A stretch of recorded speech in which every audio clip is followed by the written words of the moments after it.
Hello and welcome back to English Unleashed. I'm Abby. And I'm Alec. We're so glad you could join us today for another episode. We have a really fun and relaxing topic today. It's something I think almost everyone loves to talk about. That's right. Today we are talking about pets, the animals that live in our homes with us and are part of our families. Exactly. And the classic debate, are you a dog person or a cat person? Well, we can explore that because I am definitely a dog person. And you, Abby? I'm a cat person through and through, so this should be an interesting conversation. We both have pets, so we have a lot to share. Alec, why don't you start? Tell us about your pet. I'd love to. I have a dog and his name is Buster. Buster! I love that name. It sounds like a name for a very friendly, happy dog. What kind of dog is he? He is. He's a golden retriever. He's about 4 years old now and he has so much energy. Oh, golden retrievers are beautiful dogs. They always look like they're smiling. He pretty much is. The moment I walk in the door, he's right there, his whole body wagging, not just his tail. He always brings me a toy. So he wants to play right away? Immediately. It doesn't matter what toy it is, a ball, a squeaky toy, he just wants to play fetch. That's a great vocabulary word, by the way. Fetch. F-E-T-C-H. It's the game where you throw something and the dog runs to get it and brings it back to you. Right, a classic dog game. My cats do not play fetch. I can't imagine they would. So, what's Buster's personality like, besides being energetic? He's incredibly friendly. He loves everyone. When we go on walks, he wants to say hello to every person and every other dog we see. It can make our walks a little long sometimes. The social butterfly of the neighborhood. Exactly. He's also very gentle. If a small child comes up to him, he seems to know he needs to be calm and careful. He'll just sit down and let them pet him. That's a wonderful quality in a dog. So, what's a typical day like with Buster? Well, our day starts early. He wakes me up around 6 in the morning by licking my face. A very effective alarm clock. It is. First thing is a walk outside. Then he gets his breakfast while I make my coffee. During the day while I'm at work, he mostly sleeps. I have a little camera so I can check on him. Oh, that's so funny. You can watch him dreaming. Yes, his paws will twitch and he makes little noises. When I get home, that's when the real fun begins. We go to the park for a long walk or we play fetch in the backyard for at least half an hour. He needs to run and get all that energy out. That makes sense. Then, after his dinner, he calms down. In the evening, he's a big cuddler. He'll lie on the sofa with his head on my lap while I watch TV. It's the best way to end a day. That sounds so lovely. He sounds like a perfect dog. Okay, so now it's my turn to talk about my pets. I don't have one pet. I have two. Two, and they are cats, you said. Yes, two cats. They're sisters, and their names are Luna and Stella.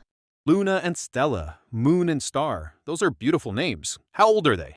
They are about 6 years old, and they are total opposites. Their personalities are completely different. Oh, really? Tell me more. Okay, so Luna is very calm, very quiet, and very elegant. She likes to sit in the sun and just watch the world go by. She's also very shy with new people. She'll usually hide when someone visits. A typical cat behavior. Exactly. But Stella is the opposite. She is not shy at all. She's very curious and a little bit clumsy. She'll run up to any visitor and rub against their legs, demanding attention. So she's the friendly, outgoing one. She really is. She's also the one who gets into trouble. If a cupboard door is open, she's inside it. If there's a glass of water on the table, she might try to knock it over. Yes, I've heard cats like to do that. Why do they do that? I have no idea. It's a mystery. But it's funny to watch them interact because they are so different. Luna is the graceful queen and Stella is the playful clown. It's nice that they have each other for company. Yes, they keep each other occupied when I'm at work. Buster is your only pet. Do you have any funny stories about him? I'm sure a dog with that much energy must have some amusing moments. Oh, absolutely. There's one that comes to mind immediately. A few months ago, I was doing some gardening in the backyard. I had a big bag of soil that I had just opened. I turned around for maybe 30 seconds to grab a tool, and when I turned back, Buster was covered in dirt. He had decided the bag of soil was just for him. He was rolling in it, tossing the dirt in the air. By the time he was finished, he looked like a black lab.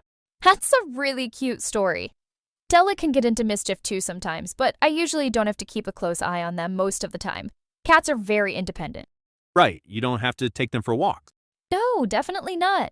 My morning alarm is often one of them walking on me and purring. That's another great word, purr, P-U-R-R. It's that low, vibrating sound a cat makes when it's happy. It's a very relaxing sound. It is. Though I feed them breakfast and then they mostly sleep for a very long time.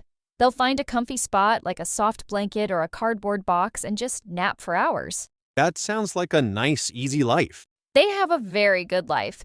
They get active in the evening. That's when they'll run around the house, chasing each other, playing with their toys. Stella loves chasing a laser pointer dot, and Luna likes toys with feathers. So their predator instincts come out. Exactly. And then in the evening, they'll come for cuddles. One will sit on my lap, and the other will sit right beside me. So I get lots of affection, but it's on their terms. That seems to be the main difference, right? A dog like Buster is always ready for attention.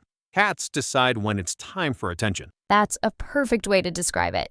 So what do you think is the best part of having a dog? For me, it's the companionship. It's having this creature who is always happy to see you no matter what. It encourages me to be active, to go outside for walks every day, even when I don't feel like it. And that's good for me. That's a great point. A walking buddy. Definitely. What about the hardest part? For me, it's the hair. Golden retrievers shed a lot. Shedding means they lose their fur and it gets everywhere. I have to vacuum my house constantly. Oh, I understand that completely. My cats shed too. I feel like everything I own is covered in a thin layer of cat fur. The price we pay for their love, I suppose. So what about you? The best part of having cats? I love their independence. They're great company, but they don't need constant attention. I also find their purring incredibly calming. If I'm feeling stressed, just sitting with one of them on my lap makes me feel better. Like therapy. Yes, exactly. And the hardest part? Besides the shedding, probably the fact that they're most active at night. Sometimes at 3 in the morning, they decide it's the perfect time to run across the house, and it can wake me up. Yes, Buster sleeps when I sleep, so I don't have that problem. So it really does seem like dogs and cats offer a very different experience. They do. Dogs seem to offer more active, enthusiastic companionship. They want to be part of your every activity. Right, you need to have the time and energy for walks and playtime. And cats offer a more calm, subtle companionship. They are there with you, but they are also happy to just do their own thing. It's less demanding, in a way. That's a good way of putting it. So for our listeners who might be thinking of getting a pet, it's about what fits your lifestyle. Absolutely. If you are very active and want a companion for hiking or running, a dog like Buster would be perfect. If you have a quieter home and want a peaceful, low-maintenance friend, a cat might be a better choice. Of course, there are exceptions. There are lazy dogs and very energetic, demanding cats. That's very true, too. Every animal has its own unique personality. That's what makes them so special. Well, this has been a lot of fun, talking about Buster, Luna, and Stella. It has. And hopefully our listeners learned some new vocabulary words like fetch, purr, and shedding. And maybe it's made them think about whether they are a dog person or a cat person, or maybe both. That's right. There's no wrong answer. Well, that's all the time we have for today. Thank you so much for tuning in to English Unleashed. We'll be back next week with a new topic to help you practice your English. Until then, take care. Bye, everyone. Bye.